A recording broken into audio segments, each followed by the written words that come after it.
All right, welcome back to another edition of the Better Contractor. I feel like it's been a minute, Travis.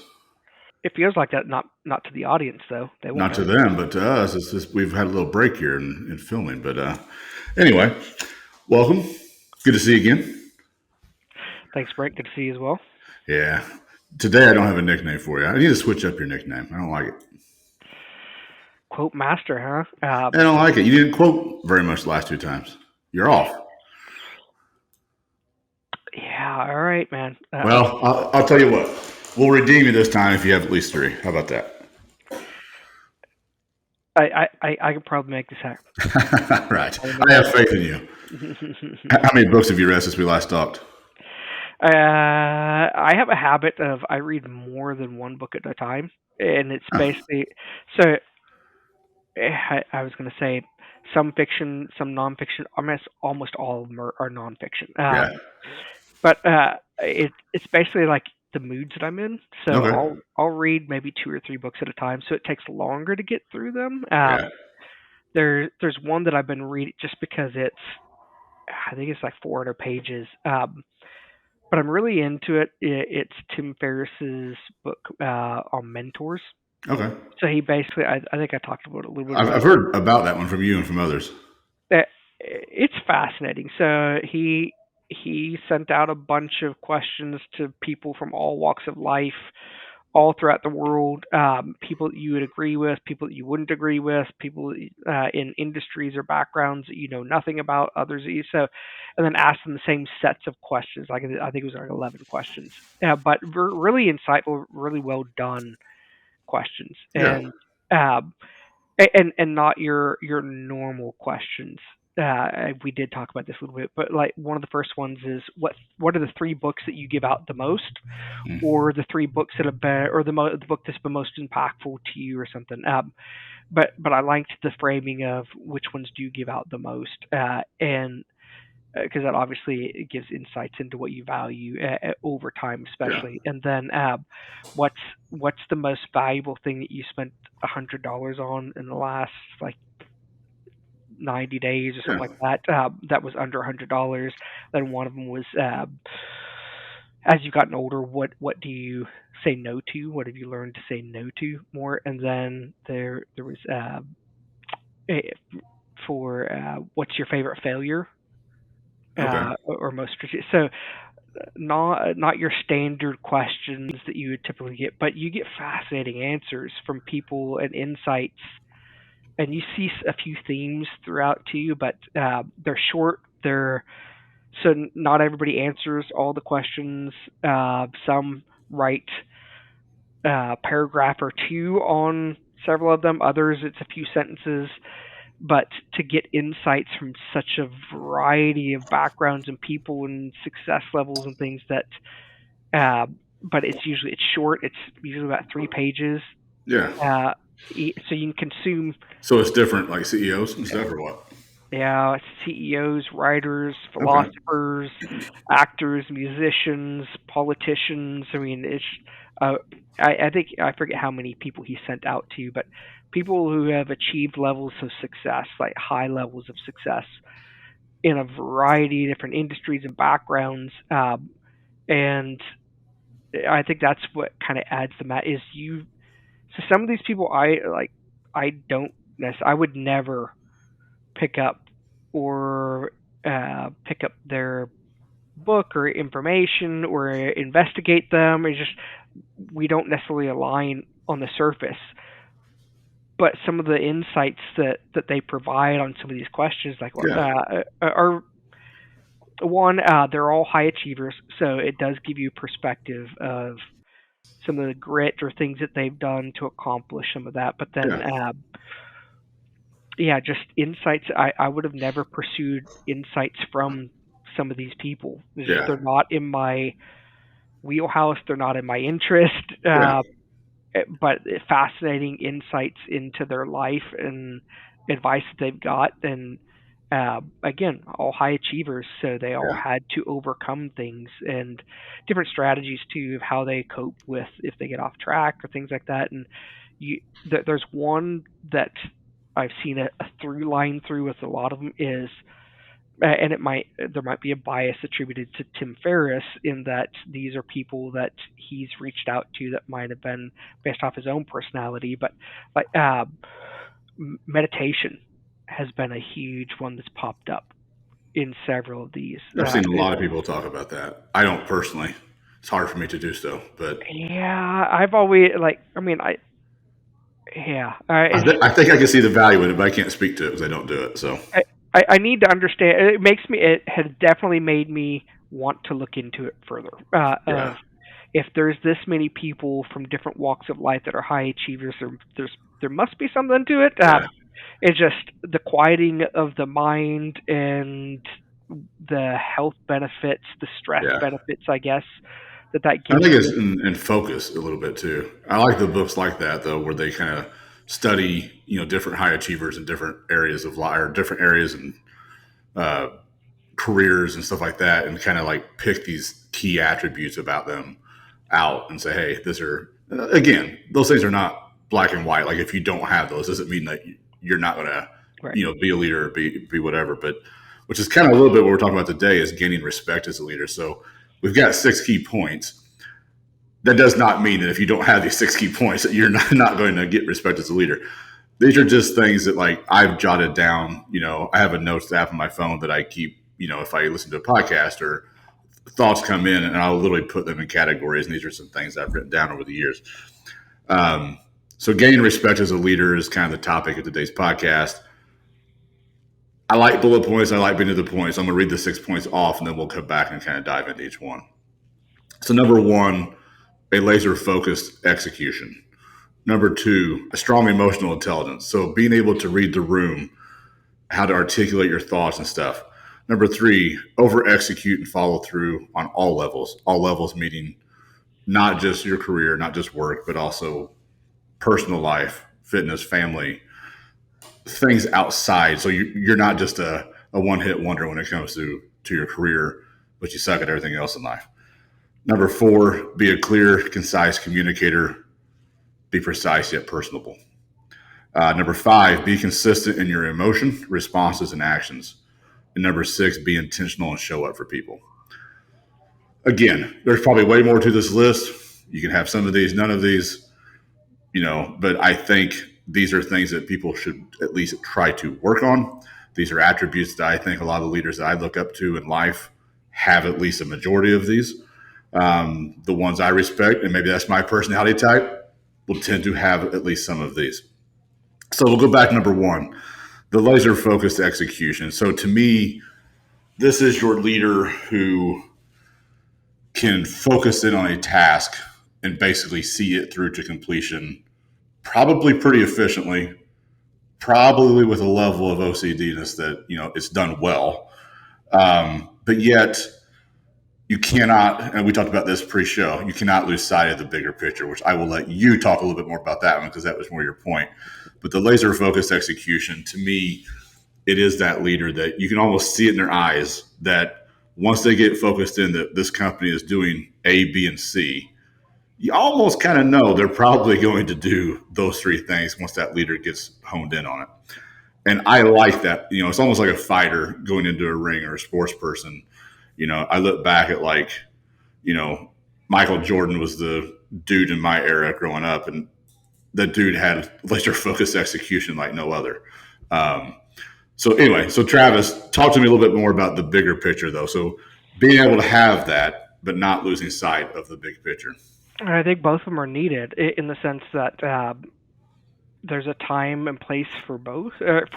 For tactical level, laser focused, but then also strategic. So front sight focused in the military is you get fixated on the target through whatever weapon system, and that's how you improve your accuracy.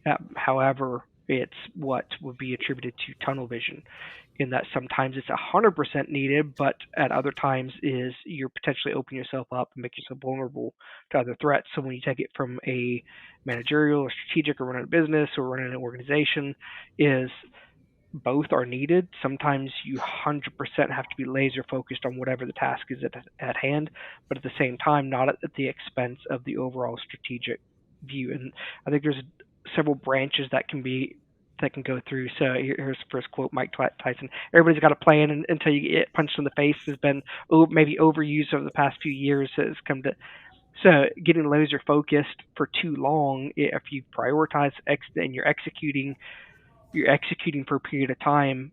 But if you spend too long there, you'll start to lose the peripheral. You start to lose the strategic vision. And so that part is you need to be monitoring how your laser focused, task oriented initiative is being affected or potentially being affected by the things, how it's affecting the things around you, and is it still the appropriate strategy? Do you need to pivot?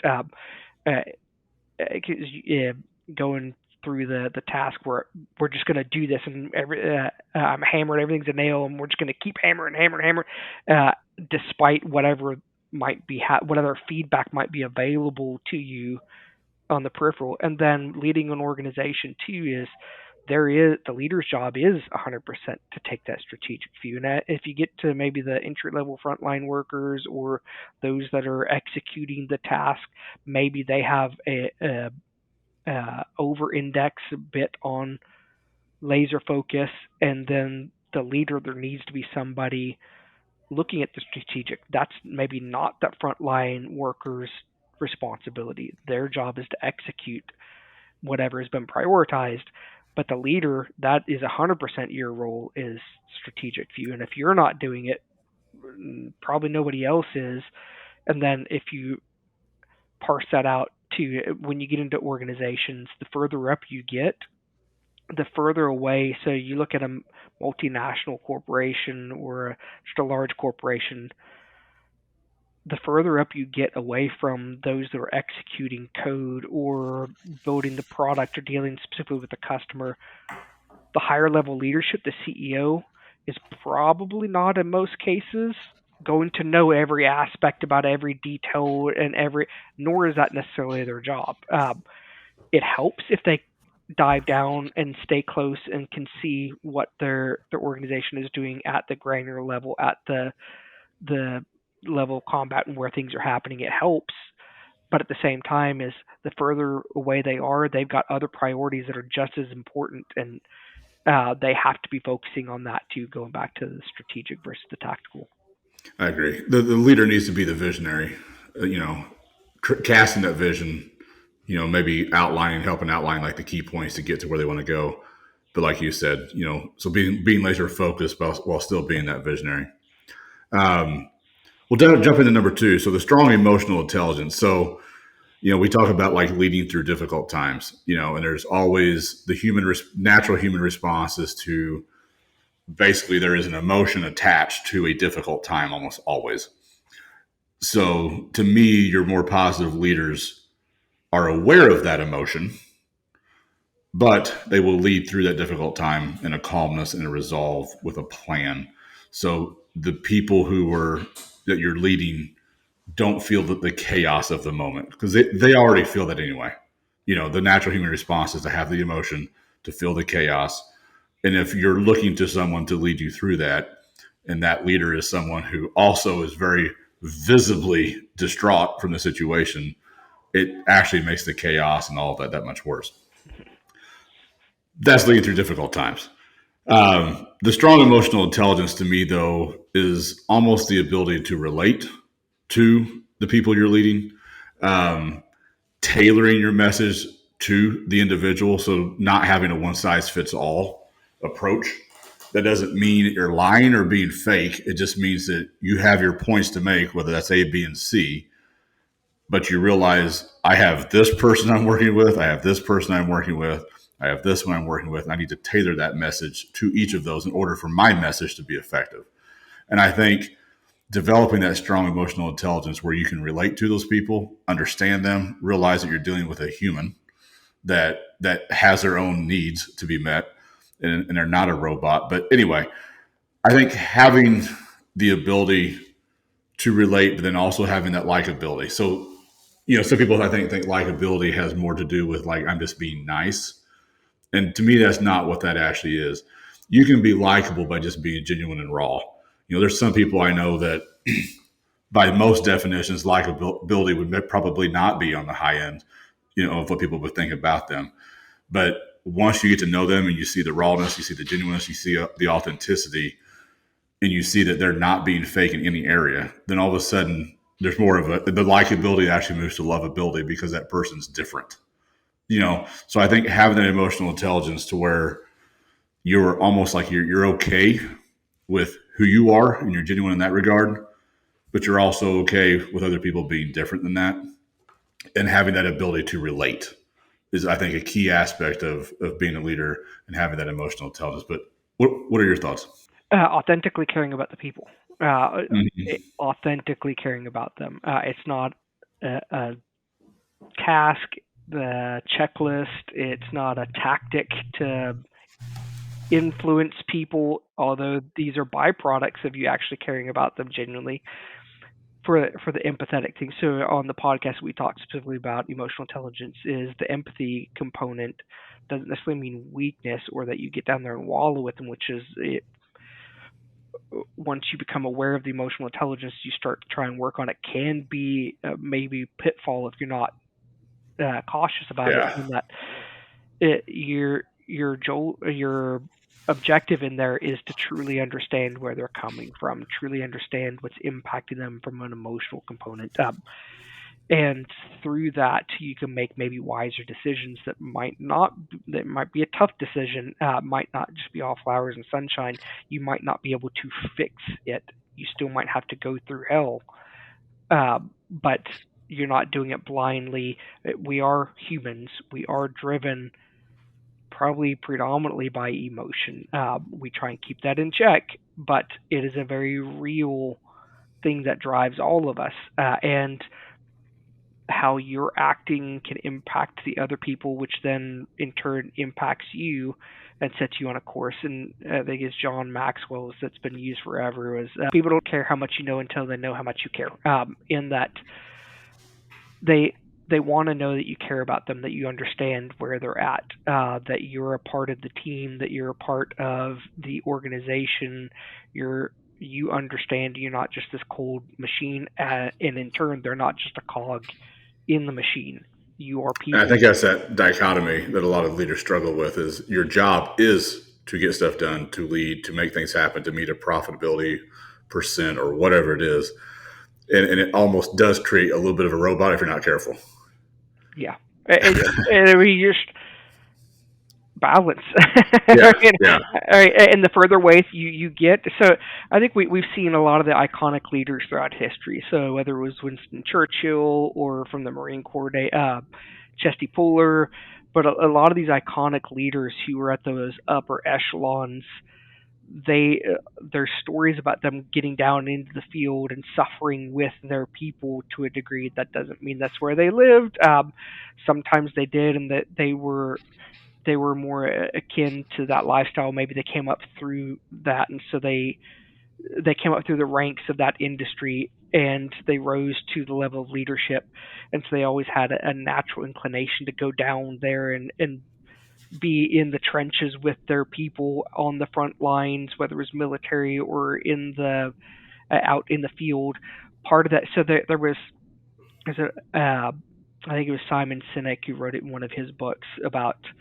I think he's specifically talking about the Marine Corps leadership that he studied at Marines Eat Last. It might have been, but the it's taught in officer candidate schools, not always practiced in the field. In that uh, there was a few historical figures that embodied where they would not take comforts. So if their men were marching or eating or sleeping or experiencing a hardship, they didn't take the officer entitlements that were afforded to them. So they didn't eat the better food. They went out there and they ate whatever MRE or canned something that they didn't take the Jeep ride. They didn't sleep in the better quarters. But I actually think it might have been Teddy Roosevelt or something that was, but talked about how am I supposed to lead my men? How am I supposed to lead my people if I don't know what they're going through? If I've got heating or air conditioning, how do I know where my people are as far as they're hypothermic or they're overheating if I'm not experiencing some of the same? So that might be maybe an extreme, but Yeah. it It it's still definitely shows the relatability. the impact and the emotional intelligence, being authentically caring about your people, knowing where they're at so that you can make decisions on their behalf and the organization's behalf by understanding where they're at, not necessarily crawling down if it's a negative situation and wallowing in the sorrow, because that will just perpetuate more sorrow. Yeah. There's then nobody to lead them out. Yeah. It's almost like at least let them know that you've been there, done that. You know what I mean? So it's a relatability thing of they've been where I've been. And if you haven't, because there's sometimes leaders are put into They haven't been. positions where they go down there and learn, expose yourself. I think there's that actually causes a chasm in the leadership and the workers is when they have leadership that's not willing to go. It's fine that maybe they didn't come up through that industry or don't, but they should take an interest in what's going on. And when that doesn't happen, the assumption automatically runs away that, well, they think they're better or there's this elitism, and then there becomes a separation between uh, those working in the managerial staff and the workers or whatever, or the leadership, that typically results in negative things or negative Yeah. outcomes. Yeah.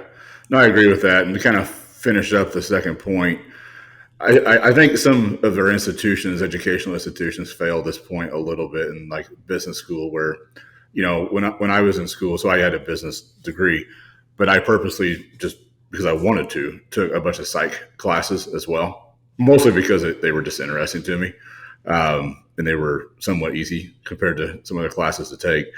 But that should have been part of the curriculum, looking back, because specifically the ones I took, because it did help to give a different understanding to psychology and leading, with that in mind. And I think it's a little bit of a disservice that we don't have at least classes. It doesn't have to be a psych class, but at least some kind of class that actually relates to human behavior, understanding, and all of that. It should be in any leadership course. But anyway, they don't make you take it, but if you're listening and you have free course to take a couple. Number 3, over execute and follow through in all levels. To me, that is one that probably grinds on my gears more than most if I'm dealing with another higher level person, is if they do not execute, or if they say they're going to do something and they do not do it, or they don't respond, or they don't get you what you need to for you to get your stuff done. To me, basically, they're not dependable. To me, that will ruin someone's ability to lead me personally really, really quick if I do not think they're a person of action or a person of their word. So to me, over execute and follow through is huge. It's all about the dependability. It's knowing that they will do what they say they're going to do. And I think with that comes, I think you should actually over deliver and over execute to an extent as a leader, because you're setting the standard for what your organization, your whoever you're leading, you're setting that standard. So to me, if you say you're going to do B and C, do B and C, and then go ahead and do A while you're at it. To me, that then I know that you are someone that when they say, "Hey, I'm doing this," whether that takes them a month, 2 months, 5 months, or a year, they will do it, and I can count on them to get it done at some point. They don't need to be reminded to get it done, and I can task that person, or they will task themselves or lead. And when they say they're going to do these 5 points, they're going to take care of those things, that they will take care of those things. What's the you, Travis? I know you got some points. I see your thinking face on. So there's so many little. I don't even know who to attribute, but if it's worth doing, it's worth overdoing. Yeah, there's a bunch of those. Yeah. like little quips or whatever. Now this executing and over executing, over delivering, I think are delightful things, and especially in this day and age of where customer service is one that comes to mind for most people in most organizations, because that's something that's really gone away, and some of the younger generations probably maybe don't even understand. Right. Unfortunately, yeah. All right. There's also thresholds. So was it Burger King's that the customer's always right, or some that, and that might not always be, the customer isn't necessarily always right, but that was the mentality that was being strived for as far as customer service. And you always notice when organizations go above and really take care of you, and so that's one that's probably most visible to all of us, but executing and over executing or over delivering. So there's another quote that I absolutely love is, and I don't know who to attribute it to, but your actions speak so loud I can't hear what you're saying. Yeah. And we talked about this a little bit in the marketing realm as far as this is what I do, but then what you get as a customer is significantly less. And I think it's not what you preach, but what you tolerate. And so, from a leadership standpoint, of what's the expectations you set within your organization? One, are you leading by example? But then, are you giving above and beyond to the team? But then, two is what are the standards that you've set? And um, it's diminishing returns on all aspects. Yeah, I think Ed Milet had said something similar, but you get what you tolerate, essentially. So if you tolerate it, you can expect that to probably be your reality really soon. Um, I think to kind of sum up number 3, I think if you as a leader are simply not going out there and over executing and following through, I don't see how your team is going to over execute, follow through. You're setting that standard, and you're setting a bad standard. Number 4, be a clear, concise communicator. So be precise, but personable. So I've had people communicate both ways. I've had people be way too personable, way too friendly, use way too many exclamations and emojis, and I can't take them serious. I've had other people be so concise and precise that I feel like I'm dealing with a robot that could give no care about anybody's feelings at all. So I think this one is one of those balance things. I think if you can somehow learn to communicate where you are to the point, but yet personable to where they don't feel you're a robot and they actually want to do maybe what you're asking, I think that is important. And I see a lot of people at both ends of that spectrum. My world lives inside of emails. A lot of it is, staff emails nowadays, and most of them communicate in a similar style. But every once in a while, I still get like the sales emails or emails from a vendor or someone we work with. And there's some of them, like it may be just a few words, like, man, like I haven't talked to you in 5 months. At least that's how something's doing in my life, but it's just so precise. But I don't think that's as effective long-term as a leader to be that way all the time. I mean, obviously, if it's an email chain and you're 5-6 emails deep, you can probably be precise and, to the point at that point. But I think people need to know that you care. But as a leader, though, it can't be all fluffy and all rainbows. It has to get to the point. And I think I may have told this story in one of the previous podcasts, but if not, I'll reiterate it anyway. I had 2 professors in college, and one was an English professor, so essays and writing. The other one was the dean of the business department. And they were married. And the business department, I went into his class. I don't remember the name of the class now. It was one of the best classes I took in college. But basically what he did is he took his wife's essays from their final, from the previous class, marked out the name, blacked out the names, blacked out everything. And I think it had to be at least 10 pages. And he hands it out to the class, explains that this is how you're taught to write, but nobody in the business world wants to ever read this. So do not ever send anything like this to anyone in the business world. Take this 10-page document and condense it down to I think it's a half page. It's less than a page. And don't miss any key points. And then he went through like the writing style of, I forget what it's called in like the legal realm, but it's 4 letters and I'm drawing a blank. But basically you're laying stuff out at the beginning, you're using a few bullet points in the center, and you're reiterating your point at the end in a call of action. And that was one of the best classes I took, was combining that one then also with some of the psychology classes, but of being able to write that email or communicate, in a speech or whatever, where you're hitting your key bullet points, there's a call to action, but you're yet somehow relating to your audience in a personable way. So if that's an email, you're obviously, joking maybe a little bit, using some humor, talking about their kids or something you talked about last time. If it's in person, you're doing a relatable story, something where they can relate to you as a human. I think the use of humor is good, in those situations where you're making some light, but then also getting back to the point of, hey, this is what needs to be done, and this is a call to action to get there. Anyway, Travis, thoughts? There's a book. I haven't. There's a There's book. a book I haven't read. What? So I bought it. And I haven't read it. It's up here. It's up there, huh? Uh, where is that? Just grab it. Read it to everybody. I think it's back there. It's on your right. Brief. 10 foot Make from a you. bigger impact by saying less. Okay. In so I'm gonna write that one down. What's the name of it again? Make a bigger impact by saying less. Called Brief. Okay. So I've seen. Again, I think there's a dichotomy to all of this. It depends on personality. It depends on your personality. It depends on the personality of the people. I think in some cases we have a tendency to talk way too much or inappropriately or not read the room or whatever. Like communication is so important in every aspect. I think you and I are actually a good dichotomy on this to talk about. So when we first started working together, your emails were long. It's more things. But you're analytical. You're very analytical. And I remember one time you sent one. You already know this, so this is anyway. You sent one time. I remember I forwarded it to my executive assistant. I said, "Hey, can you take this email and get this down to 5 bullet points because I don't want to read this whole thing."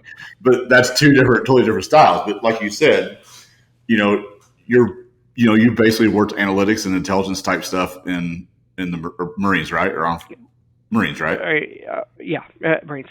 Yeah, so that's a totally different world, though. So like the details and all of that stuff matters a lot. But I mean, yeah, I definitely come from. I want to know that as much context as possible on stuff, but also realize that sometimes the context isn't there. But if I can have more context, I can make a more informed decision. And so that has been a learning piece for me, especially during the briefing world and understanding to who you're communicating to. So and this has been an evolution, also writing versus speaking. So in the intelligence world, you're constantly, depending on what level you're operating at, you're constantly standing up in front of people. You read tons of information, which there might be only 10% that's applicable. You have to read all of it, but you understanding, one, your customer, what's important to them, so that you know what to parse out of all this information that you're reading, so that you know what you can extract.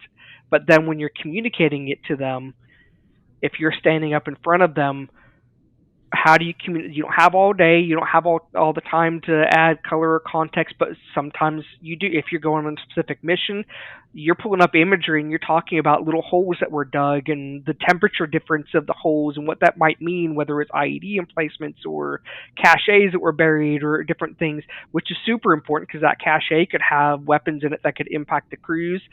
So versus your briefing higher level command that your piece of the story is only one little piece of an overall and you don't have the time, nor do they have really the interest about that dirt that was moved or the name of the village tribal elder and the relationship that they had. But for me, in my head, that gave big context to what maybe I was going to brief overall, which influenced the strategic level bullet points that I put up there, because it influenced on a micro level, it influenced the macro decision or whatever.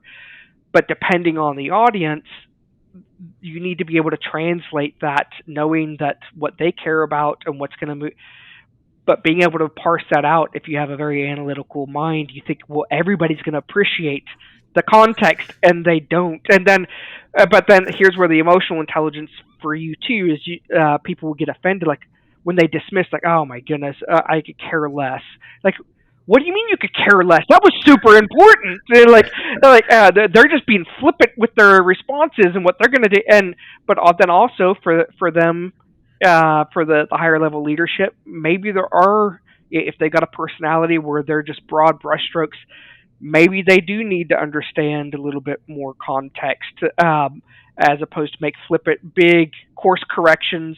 Or maybe there's a time that, yes, the big course corrections are needed, but then now I need to fine tune off those course corrections, which maybe require more information. But there's, I don't, I was gonna, I had looked it up, but there's a great memo that Winston Churchill put out during the Battle of Britain about brevity, and he put it out to all of his commanders because they were very much giving long reports and stuff. He's like, guys, he made it a point out of all that he created a memo to put out about memos saying brevity. Guys, we have life or death things happening. None of us have the time to read these 15 pages. Figure out what you're going to say it up front, and get on with it, essentially. But that has been taught in communication courses ever since, about brevity, getting to the point. And then there's even executive courses and stuff now about communication. If you're going to put the report, it's the executive summary up front. Put the meat, that what they're actually getting at, and what they want to know before you communicate. And if you feel like they need context, put the meat up front and then add the context below, and they can choose to proceed. I found that's been beneficial when I feel like they need context. I've seen a couple people do that before. I had one send me an email that way. They did it as an attachment, which wasn't necessarily needed as an attachment, but the email was just the points. Like, this is what I recommend. Here's 5 bullet points. This is the action I think we need to take going forward. But then they attached basically the details for those 5 decisions / bullet points. I'm like, okay, so it's kind of one of those things, like, if I just trust that person and I just like, hey, this was assigned to you, I trust your points going forward, let's just do these 5 bullet points. But if I had a doubt on number 3, then at least if I wanted to, I could go back. Okay, here's how that person came up with that point or decision. And where that's helped me with the analytical is sometimes it's not. I think I know what they're asking, but it's not a clear black and white answer. There's some ambiguity. There's some gray area. And rather than me prescribe, like, bam, black and white, this is your answer, like, here's what I think, and here's the context below. So where do you want to go to eat? Or where should we take the team to eat? I don't know. What time? What do people like? Do they have... you put out, like, hey, 6:30, let's go here.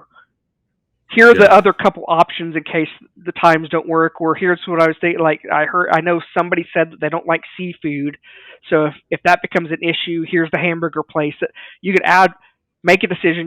That all they're wanting is a decision to be made. Throw it up front, and then maybe add the context. Like, I don't know. Add the context or thing, and they can choose whether they want to dive deeper into it. That's been a really good. Yeah, I think that's good. And I think if you have the ability to know who you're writing to, you can tailor it a little bit there. I mentioned my executive assistant earlier. Like, she's like, it's funny. Her and I can really have 1-sentence emails back and forth for weeks, because we're both so to the point. And she's got a legal background, so it makes her even more to the point. But like, so like with her, we're totally cool with these little to the point, however precise and direct it needs to be emails. And that's awesome, for me. But this person doesn't work for me now. But I had a person that was in the management team a few years back that I more needed to make sure I had a little bit of humor, maybe throw in an emoji once in a while, because it was viewed as almost being a little bit too direct or too robotic or unfeeling. So, and I would do that to let the person know, hey, we're good. Just, let's get this stuff going. Let's get it done. So anyway, knowing your audience does matter if you have the ability to know the analytical mind will run with that curt response and make assumptions about 15 different ways. It's like that means this, and this. Like, oh my goodness, they didn't like it. That they were. Well, what does that mean? And you go 10 miles down the. Holy crap! This thing's going to blow up, and the company's going to go under, and your mind will run away. So you are an anti-emoji, and I am with you too. In that, I see it as cutesy culture thing. It's like I have no desire, but I think there's a dichotomy to this as well. So there's 2 lines of thinking, and one is people will add emojis to like social media because in a world of black and white and blocks, any Yeah, pop I of know where you're going. color Yeah, will draw people's attention to it. And they're maybe less looking at if you're putting some silly stuff in there, yeah, it can totally detract. But if it's relevant or on topic, little emoji with the chart or something, it's literally just meant to draw people's eyes to it. So there is maybe a place, and I understand that place. There's also a place that, and I'm not necessarily condoning it, but to help understand is there is a generation that's come before us that they communicate in emojis, and it's completely logical in their an emoji can represent 3 lines of text, and so it's shorthand. It went from LOL and BRB, where we created these 3 letter acronyms for stuff.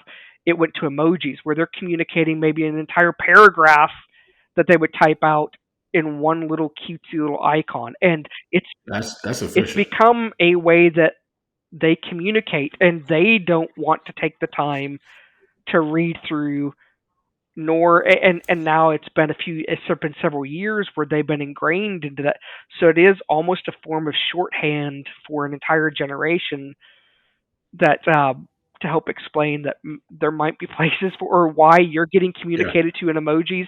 It's not necessarily because they're immature, which that's what older generation like. Why are you sending me cartoons? I mean, you're not 7, and yeah, why am I getting little happy faces or what?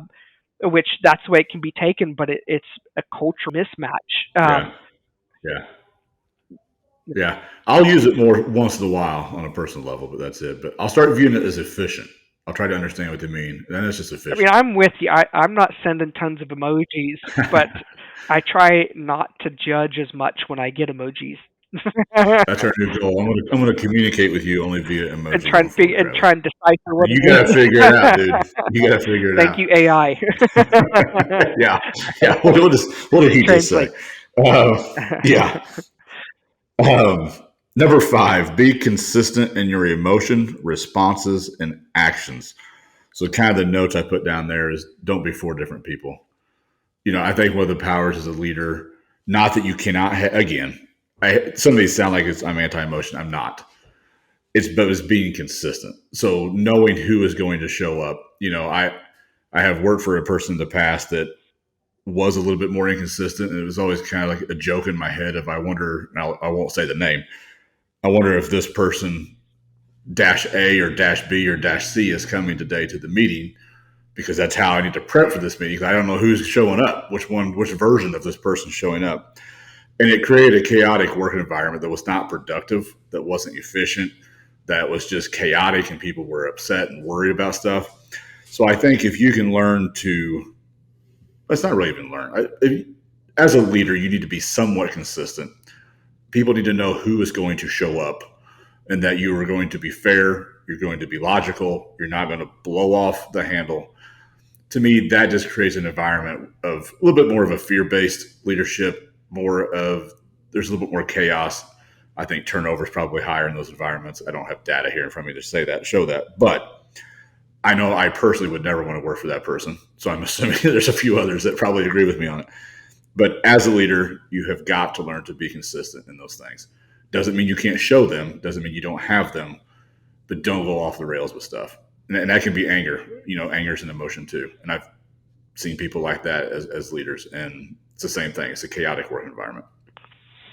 I think this goes back to being authentic. And maybe the analytical personalities too. So here I'm going to say the dichotomy or the outliers in some of this is, but Uh-huh. it comes back down to self leadership and emotional intelligence and understanding yourself. But blood sugar can affect how you feel. I think there were studies done about judge rulings before and after lunch on and the influence. So blood sugar, how the way you slept and how it's impacted. But part of that would be you understanding yourself, understanding, reading the room, looking how am I behaving, uh, and being consistent. But there's also when the outer self, and this was years ago, it was getting into psychology, but anytime that the outer self is so far away from the inner self, usually chaos ensues, in the sense that if you're projecting a certain persona of you and that's who people interact with, it's fake. You're putting a lot of energy into maintaining this persona. If you're able to act and pull it off to where people don't completely see through it, and which has other consequences, they know you're not being authentic, and that you don't really believe or treat them that way. There's chaos even in that, in yourself and those around you. And if you have it under control a lot, there's still internal chaos. You don't you're uncomfortable, you're stressed, you're always putting on this front. Sometimes when it slips, and you're, so let's say you're a hard charging CEO that can't show any emotion, or senior level executive, or, and my people, I need to give them a stern front, Mm-hmm. and I'm always confident, and but you underneath are unsure, silly, or goofy, and that slips out every now and then to where you crack jokes, but 99% of the time you never crack jokes. So more often than not, it's probably not whimsical, like, oh, it's that he cracked a joke, or Mm-hmm. which can be seen as endearing, but they see it as a conflict, and it's incongruent with the person who they think you are, because you're being two different. You're not really being yourself. You're putting on a front or a face. Uh, and if it ever it's chaos within your mind and stress to keep it all up. But a lot of times it'll break. Somebody will see that side, the inner side of you, at some point, and they wonder why you're not that person consistently, or there's some, and it starts Mm-hmm. to create chaos with the people that you're around, and in your life. But then there's also a segmentation. So I'm saying all this to say, uh, there's the dichotomy too, in the sense that there are other things that can affect it, but it's so much Mm-hmm. inappropriateness, knowing the audience and the people that you're around. Um, so not the dichotomy to that of, yeah, you need to be serious and you don't need to be goofing around at inappropriate times, and know the Mm-hmm. room that you're in and the people that you're talking to, and how that's going to impact or affect things. But at the same time, as you've got to be authentic across the board, in that Yeah. you got to know who you are, and not let that inner self and that outward self veer Yeah. too much apart, but still be appropriate in social settings. Yeah. No, I think that's accurate. I think most of the ones I listed were more negatives, but I've even been around people that are like the used car salesman persona of, it's just overly kind and happy, and it's too much, it's too fake. I think that is detrimental in its own right. But you brought up authenticity a lot, and I almost wish we would have had a seventh point that was honesty, authenticity, and rawness, because I think that is what people really want, is to just fully know who that leader is, the goods, the bads. But that again, that's bringing in that personableness. But it's also, that is still consistent. So if you're raw and authentic all the time, to me, people probably do know who's going to show up, because you're not really ever fake. It may vary a lot, but they could probably predict who is going to show up, though, because you're genuine, you're authentic, and you're raw. So, I think people want that. They don't want the fakeness. They don't want the actor leader. Um, But does that but I make think sense? Yeah. most people can see through it. I'd Yeah. more often than not, 99% of the time, when you think that you're doing a great job acting or portraying yourself as something different, most people can see through it. Yeah. I agree with that. And they might not fully understand, they just know something's off. Like, something just doesn't seem right. Which then creates a trust issue, which is never good in any Their leadership voice position. inflection, the words they use, their body movements, just something was off, to your point, where Mm-hmm. then they don't trust that Yeah. interaction, which then becomes a trusting issue. Oh So yeah. as Yeah. cool as you think you are, and as great as you think you are about acting and putting on a face, most people see Not through probably not good it, enough. right? Yeah. No, I agree. Um, we're getting close to the hour mark, or almost right at it. So we'll wrap this up. But number 6, be intentional and show up for people. I think that's a huge one. I think it's something that leaders didn't do enough of. I can think kind of in your just a few years ago, there's a name I have for that era, but like the 60s and 70s, where it's kind of like you mentioned earlier, like the tough, kind of raw leaders. Um, I think being intentional, showing up for people is an important aspect of leadership. So, if you have someone on your team who's got some legitimate personal stuff going on, if you can step in as a leader and help them, my gosh, that goes a long way. You can do all these things at work, but if you fail to show up when there's a time of need in a way that you could have, maybe it's not something you can even do anything about. But if there's something you can do about it and you can help, I think by all means, you should be doing that as a leader. You have all these people who give, majority of their work life or, day to you at work. If you can't step in for a little bit in the evening or step in on the weekend here and there, obviously you don't want a case to work on, but most people that's not the circumstance. But if you can step in and show them, hey, I actually care about you, and I'm willing to take this action to do so. It's not just something I'm saying. It's not just while you're at work. But if I can step in once in a while and help in some way, shape, or form, I think that goes, man, my gosh, it goes a long way. But it shows that you're genuine. It shows that you actually care about them. It's not just words that you're saying. So I think showing up for people, and again, if you're running a group of 50 people, 100 people, 200 people, you're not going to be able to do that every weekend or every evening. So there's other ways you can show up for them, though, whether that's at work, actually taking the time to hear something out. Like if they're struggling with something, instead of blowing it off or sweeping under the rug, actually hear it out. Sometimes that's all it's needed. But letting them know through action, through listening, I actually care. Or maybe it's just giving advice, but something to show that you actually care about their personal life, not just their work life. I think it goes back to the human thing that we were talking about, and it one, authenticity, but then two, caring about your people, truly caring about them. Mm-hmm. That leads to genuine conversations and emotional intelligence, and feeds into that, and your teams being stronger. It promotes loyalty within your teams. As it does get so technical components and digitization of our worlds adds a layer of complexity in there for everything that we were just talking about before, is because what you're saying can be misconstrued, and there's a level of emotional separation through words via text or emails, and your true intent can totally be masked or misinterpreted because you don't have any other cues in there for them to feed off of to understand your intent. Uh, and you have to be super conscious about that. But ultimately, showing the people that you care by truly, authentically caring about them leads into all those other things. But from a leadership perspective, you've got to be super cognitive of that. And you're saying as you get larger organizations, there are other things. Maybe you can't be there personally or know everything that's going on.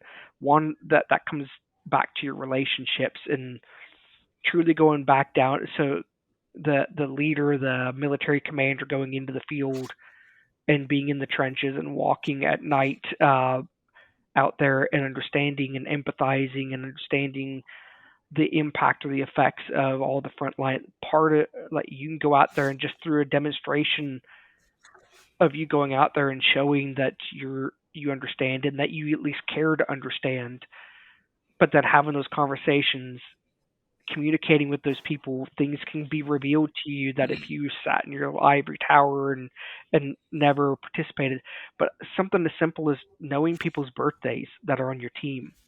Yeah. I mean, we have technology that can remind you.